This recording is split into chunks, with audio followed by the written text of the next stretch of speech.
How you doing, man? Hey, what's up, bro? What can I do for you today? Just need like a clean up, maybe some scissors on top. Scissors? Yeah, you know, things. Let me run to my car real quick. I'll be right back. I'm gonna grab them. See you in a minute. All right. Mitsubishi Mirage started just $10,990. Hates to lose. If you want a fighter, call me on your cell phone at Pound Wall. That's Hey, Pound was that my barber? 9. Man, where's this dude at? I'm out of here.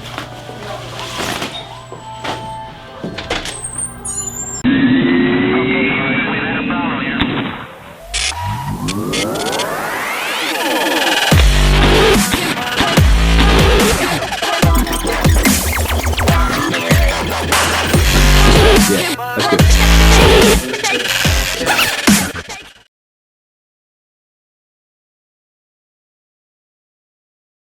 Okay guys, today we're going to be looking at the TV here. I'm going to show a haircut that I did, and if you guys got any questions, please feel free to ask, and let's get started. This haircut, you're going to see me make this section here, and we're going to begin with a Mohawk section on top. So we're going to travel on a side view here, we're going to travel just to about the crown.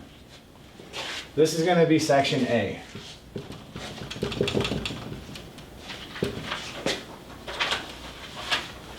Okay, so we're just going back just a little bit past the apex there, and now we're going to stand in the front, as you see, and we're going to begin cutting the next section. We are going to stay in this line here, and you're going to see my guide here, and I'm going to cut this small section going straight back. On another angle, what actually is happening from the top view is, here's my guide, right? And I'm just staying in this lane just beside it, and I'm using my guide to cut this length, and I'm moving it off just to the right side of the head.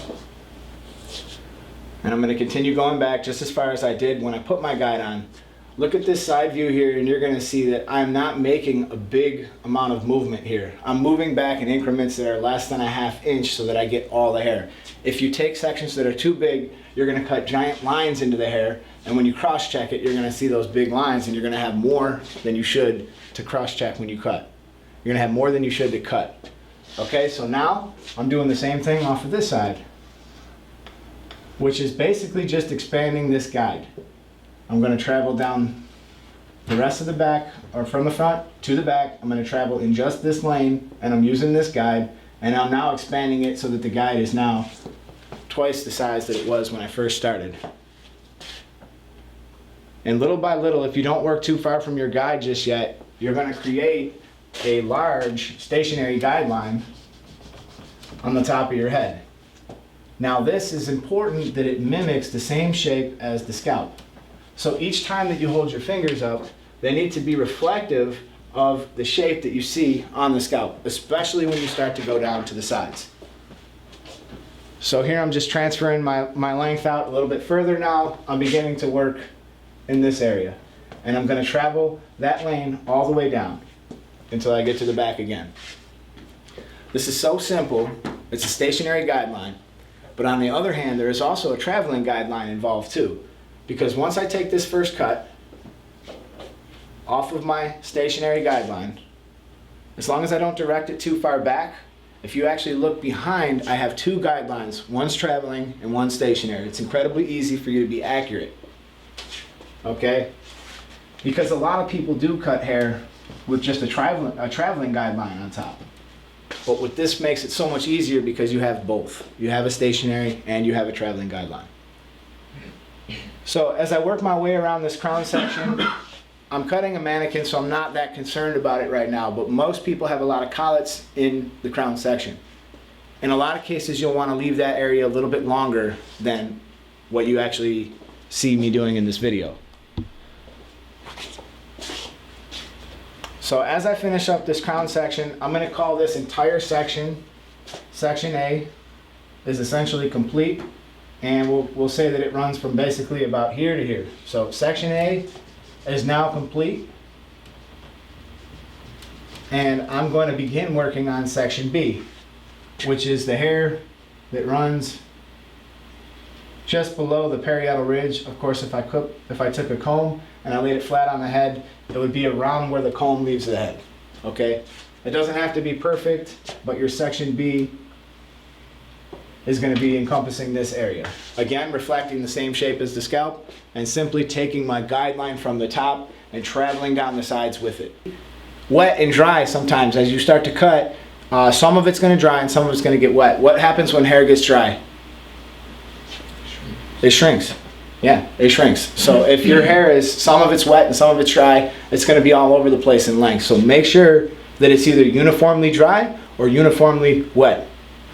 So as I am traveling, I'm taking this guideline and I'm just traveling off the side of the head. You can see that anywhere that I pick it up, anytime that I need to refine my guide, I can literally just come right back to this B section and I can find it. If I accidentally pick up hair that's too far down. But moving back on the head, I'm just moving backwards and I'm doing very small movements. If the nose is facing this way and I'm moving back, I'm basically moving back in very small increments. Less than a half inch, less than a half inch, less than a half inch. Taking my guide from the top, and I'll also establish a traveling guideline as I begin to cut. The only hair that I'm leaving out is that which is in section C right now, and I'm starting to get pretty close to section C, but section C is not really going to apply to the sides because of course the hair is attached so much higher on the sides. Meaning that if the person's ears are here, right, then the hair does not run below these ears. In most cases it just runs at the most to the sideburns. But in the nape section, if this was the back of the head, the nape section, of course, does have hair going all the way down. And that is actually going to be your section C, the bulk of your section C.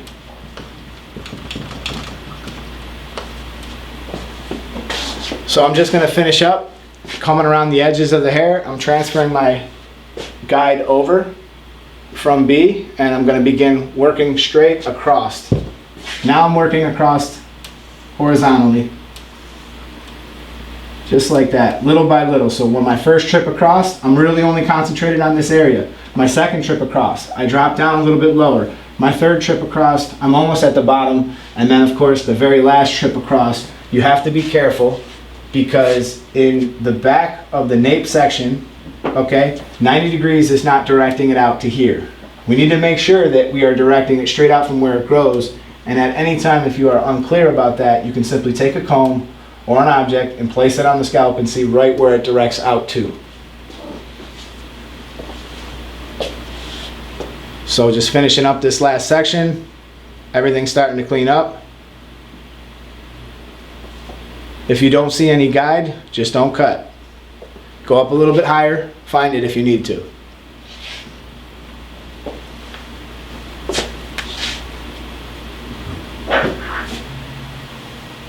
Alright, now we're just going to cross check it a little bit. I can hold it up in my comb and I'm looking for any hair that's uneven.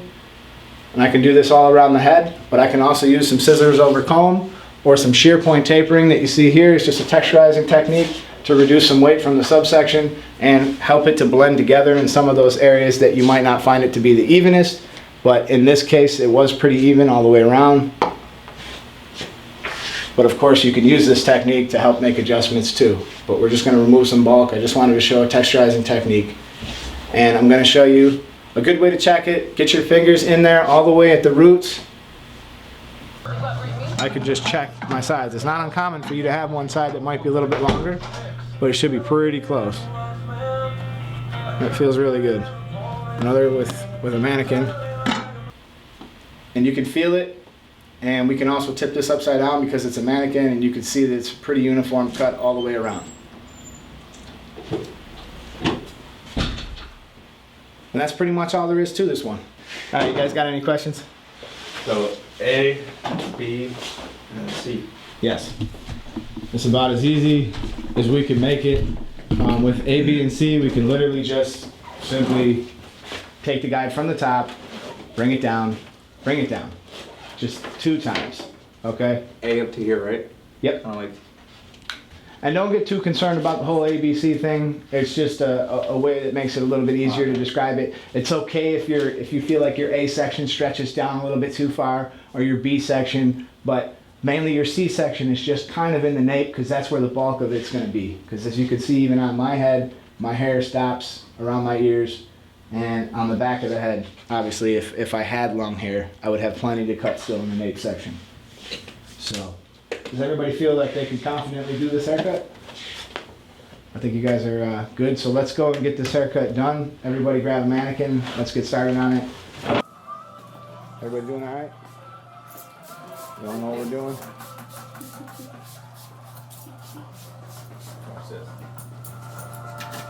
What's going on over here? cross check. Cross check at 90 degrees. Straight out. Straight out from where it grows. Gotta make sure you cross check it the way you want it to be cut. What are we doing over here? I'm gonna cross check, make sure everything's good. Good answer. Zoom it in space. Huh?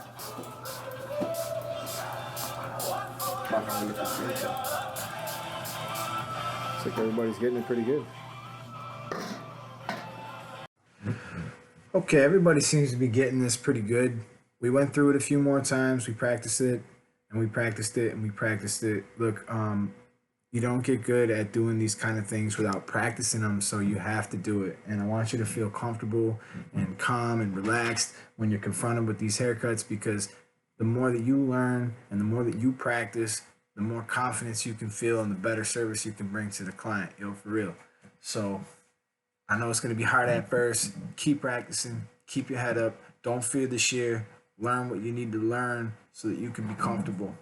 Okay, I'm going to put out a lot of videos about the scissors because I think it's an area we all fall short. So stay tuned. In my next video, I plan to do some scissor over comb. And until then, thanks for watching.